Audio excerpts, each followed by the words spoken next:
Good morning everyone, this is Dr. Rumana Mirte and I'm continuing with the session of the conservation ecology.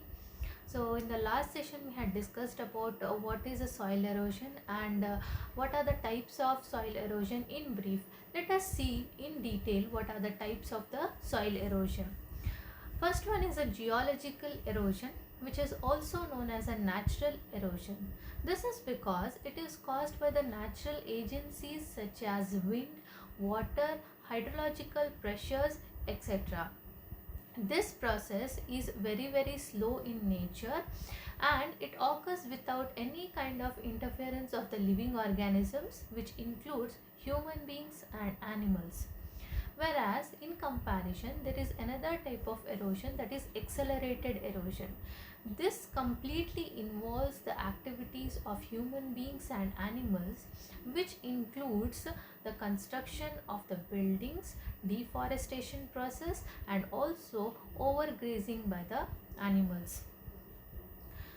There are various causes of the soil erosion such as landslides, rains, cyclones, winds, forest fires, and overgrazing by the animals. Based on these agencies, there are four broad classifications of the soil erosion: water erosion, wind erosion, landslide erosion, and biotic factors. Water erosion is a removal of the top layer of soil by the action of the water. Here the action of the water occurs in the two ways.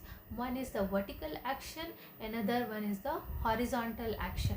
The vertical action includes continuous falling up of the raindrops at a particular place, which removes the top layer of the soil, whereas the horizontal action is continuously flowing up of the water horizontally, which also removes the top layer of the soil. So water erosion occurs in the following ways: splash erosion, sheet erosion, rill erosion, gully erosion, and riparian erosion. Splash erosion is nothing but the continuous falling up of the water drops at a particular place, wherein as a resultant of this, the soil particles are being displaced from one place to another place, and hence the top layer of the soil is being lost. Sheet erosion. This type of erosion occurs in the horizontal flow of the water and the soil is being removed in the form of the sheets, as a result of which the main nutrients or natural nutrients that are being present in the top layer of the soil are also being removed. And this happens when the soil loses the capacity of absorption due to continuous flow of the water. The top layer of the soil loses the capacity to absorb the water, as a result of which the top layer of the soil is washed away along with the important organic matter and mineral nutrients. Rill erosion. This type of erosion takes place when the rains are very much heavy at the slopes. So here a kind of finger-like projections are made when there is continuous flow of the water through the slopes and there is the water concentration of the water at the plains, as a result of which finger-like projections occur, and these finger-like projections form a minor channels. These are known as rills. Gully erosion. Two or more rills join together at a low-lying place of the slope to form a wider and deeper channel, that we call it as a gully erosion. Riparian erosion.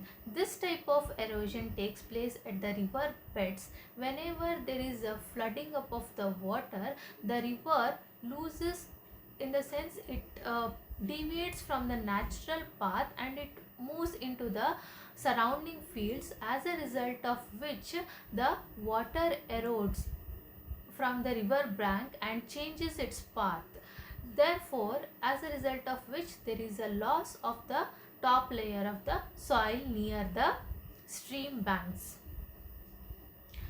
Next is the wind erosion. This type of erosion takes place in the semi-arid or arid areas where the vegetation is very low, as a result of which, due to continuous flowing up of the wind, and here the velocity of the wind is very high, so this results into the displacement of the soil particles from its original place, and hence the top layer of the soil is being removed. This occurs by three important processes: saltation, suspension, and surface creep. So depending on the size of the particles, here there is vertical transport as well as the horizontal transport of the soil particles. Saltation occurs whenever the wind flows in the horizontal direction and the soil particles move up to certain height and again bounce back to the different place. This type of bouncing back and again coming to the surface of the ground is known as a process, we call it as a saltation. This happens when the soil particles are at a size of 50 to 500 micrometer. Whereas suspension takes place whenever the soil particles are very small, that is less than 50 micrometer, and the soil particles are being suspended in the air. Surface creep is when the soil particles are less than 500 micrometer and thus the soil particles cannot be suspended in the air in this process, hence they creep along the surface of the soil. So here in all the three processes, the soil is being displaced or soil particles are being displaced from its original place. Landslide erosion, as you can see in this pictorial representation, that there is a part of the land that is being sliding from the slope.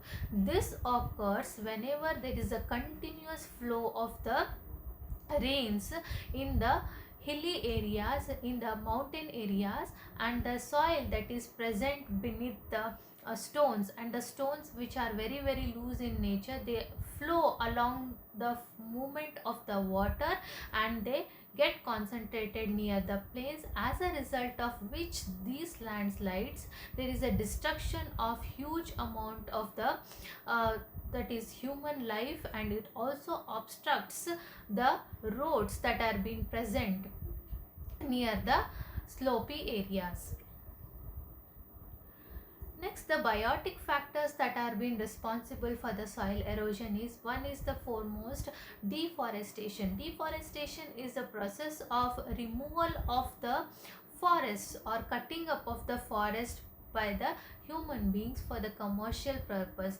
Whenever these forests are being cut down, the top layer of the soil is exposed to either wind or either to the water. Hence the top layer of the soil is being eroded by either the wind or by the water or being washed away in the banks.